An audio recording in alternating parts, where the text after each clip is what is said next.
ये जो Kolkata murder case एक डॉक्टर के साथ हुआ है, जरा सोचिए, जब एक डॉक्टर एजुकेटेड इंसान के साथ ये हो सकता है तो अशिक्षित महिलाओं का जीवन तो कहाँ ही सुरक्षित है। हम कहते हैं कि शिक्षित बनाइए, इंडिपेंडेंट बनाइए, पर सिर्फ फाइनेंशियल इंडिपेंडेंस से तो कुछ होता ही नहीं है। अगर सुरक्षित ही नहीं है, अगर एक डॉक्टर सुरक्षित नहीं है जिसे भगवान का दर्जा दिया जाता है, हॉस्पिटल जो मंदिर है अगर वो वही मंदिर में सुरक्षित नहीं है तो सुरक्षा है कहाँ?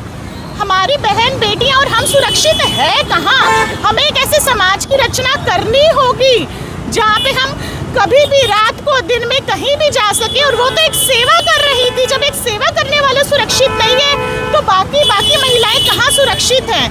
हमें खुद को जागरूक करना होगा, हमें खुद को इकट्ठा करना होगा और इसके खिलाफ आवाज उठानी होगी। देखिए, हम कैसे भूल जाते हैं कि जन्म देने वाली एक माँ है, राखी बांधने वाली एक माँ है, और जिससे तुम्हारा विवाह होता है वो भी तो एक औरत ही है। ठीक है, बहन, माँ, औरत, बेटी, बहू, ये सब एक औरत की ही रचना है। और कैसे हम भूल जाते हैं और हम उन्हीं के साथ दुष्कर्म कर रहे हैं।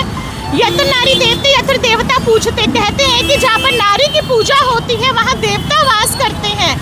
लेकिन बिल्कुल उन लोगों की ब्रिंगिंग का कसूर है कहीं ना कहीं। उन्हें शुरू में नहीं रोका गया है कहीं ना कहीं।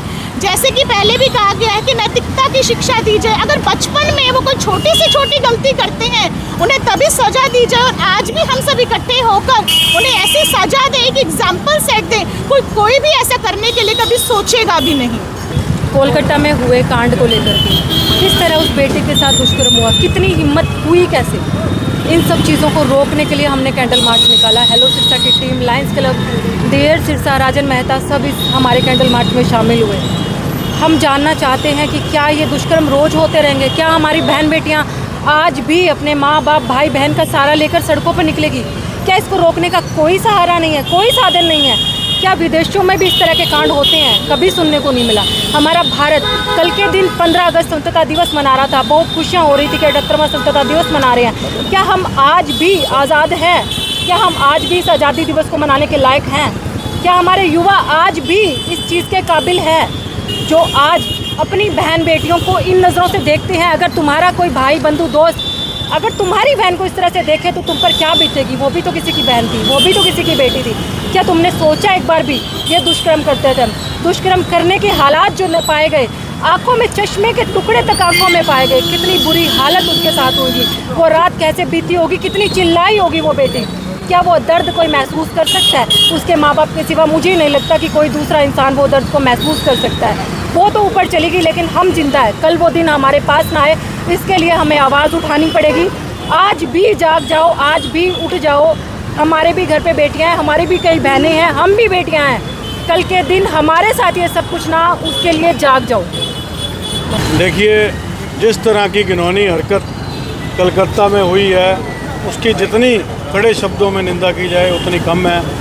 और ये सब इसीलिए ही हो रहा है क्योंकि हमारे जो कानून हैं वो लचीले हैं और कानून का डर जो है अपराधियों को नहीं है। लेकिन सरकार को इस ओर ध्यान देना चाहिए। बेटियों के लिए इस तरह का कदम उठाना चाहिए, ऐसा कानून बनना चाहिए जिससे कि एक एग्जाम्पल सेट हो और सरकार ऐसा कानून बनाए और ऐसे अपराधियों पर नकेल कसी जाए। क्योंकि ये चीज़ें बढ़ती जा रही हैं, रोज़ हम देखते हैं, अपने आसपास देखते हैं, हर जगह देखते हैं इस तरह की जो हरकतें हैं वो बढ़ रही हैं, छेड़ाछाड़ी की, रेप की। उसके लिए सरकार को अब ध्यान देना होगा। और कुछ हमारी मानसिकता जो है लोगों की, हमारे देश में घिनौनी प्रवृत्ति की जो है, उनको एक ही तरह से डंडे से सीधा किया जा सकता है। डंडा जो है सरकार को चलाना होगा।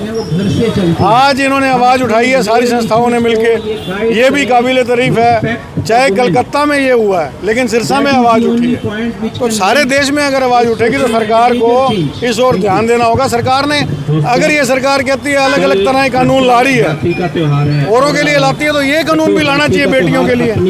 क्योंकि अगर एक बार उल्टा टांगा जाएगा ऐसे लोगों को चौक में तो एक एग्जाम्पल सेट होगा। मैं यही कहना चाहूँगा, सख्ती से सख्ती इसमें सख्ती बरती जाए और सख्त जो है सज़ा इनको मिलनी चाहिए। धन्यवाद।